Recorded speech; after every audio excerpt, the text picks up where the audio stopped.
After another rough road loss, the Warriors came home to face an injured Pacers squad still without Steph Curry. The 1B superstar Jimmy Butler stepped up by keeping the offense simple, finding high-quality looks by attacking the key.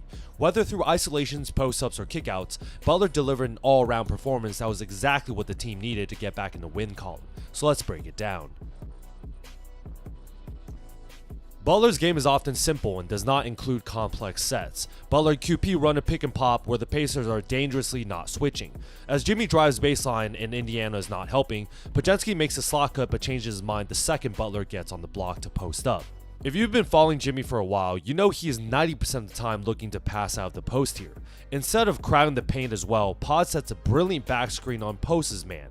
QP flares to an open spot and Butler finds it for a kick out three. Simple offense. There are multiple examples per game where I wish Jimmy was just looking to score a bit more, especially with Steph Curry being out, and this is one of the examples. Jimmy and Kuminga run a chase action which Butler throws the ball first, then runs after to get a handoff. The Pacers do not switch again, which gives Butler a slight advantage to attack Walker, who does not have his feet set. Now he's able to use his strength to get to the key at will before pulling one of his funny looking shot fakes. I know he is trying to draw the foul here and has a good reputation of doing so, but sometimes I wish bro would just shoot the open mid-range at the first look. Jimmy finally pulls up and knocks it down. How opponents still do not know he's trying to pass out the paint yet, I don't get it. Butler's got the rock on the left block and the Pacers are staying home. The Warriors are experimenting to stretch 5 whenever Jimmy Butler's on the court, so whenever he is posting up and getting to the paint, the weak side low man in Bradley naturally comes a shade over. The issue here is Bradley is not fully committing on the double, but he's also not even close to the stretch 5 on the weak side corner. Jimmy pulls a patented jump pass, and Al Horford finally knocks down a three-pointer. To give him credit, Butler has mentioned multiple times that he tends to find teammates more in the first half and score himself in the second half. On the down screen by Post, Nembhard is late on the coverage and takes a bad route around the pick since the Pacers are still not switching off-ball screens. QP rolls to the basket and this gives Butler the opportunity to attack off the catch and easily gets to the lane. With multiple Pacers locked in on Jimmy, you could have seen this dump-off pass coming from a mile away. QP is wide open and has a soft touch here.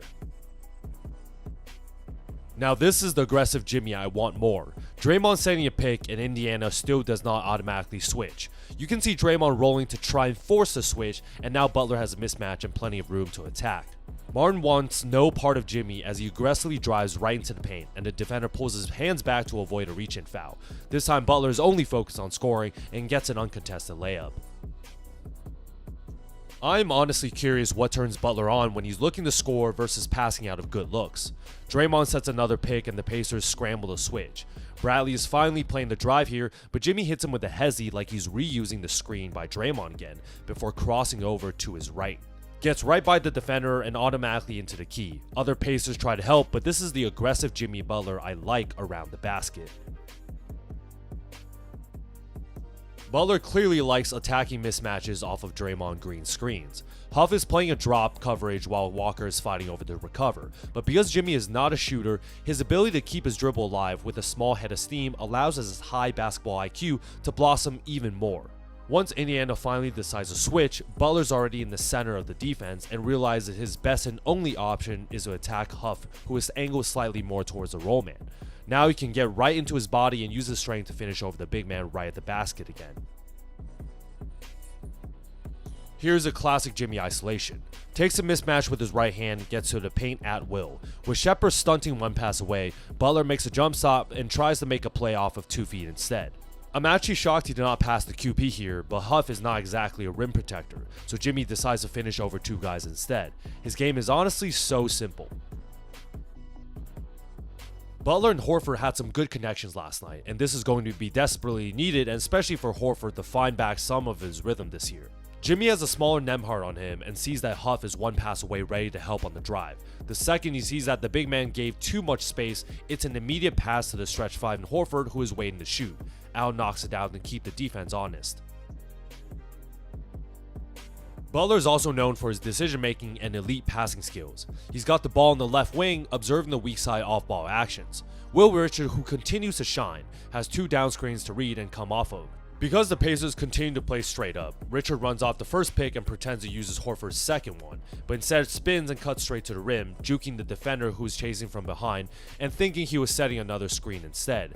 This is an easy find by Butler, and this was a great misdirection play. Here Richard comes for the on-ball pick, and Indiana is still not switching. The second Walker trips, it is pretty much game over on this Warriors 5-on-4 advantage. Robinson Earl tries to peel off, and Jackson comes to help as the weak side low man. Nembhard is supposed to have the two weak side Warriors, but could not slide down in time on this kick-out pass back to Horford.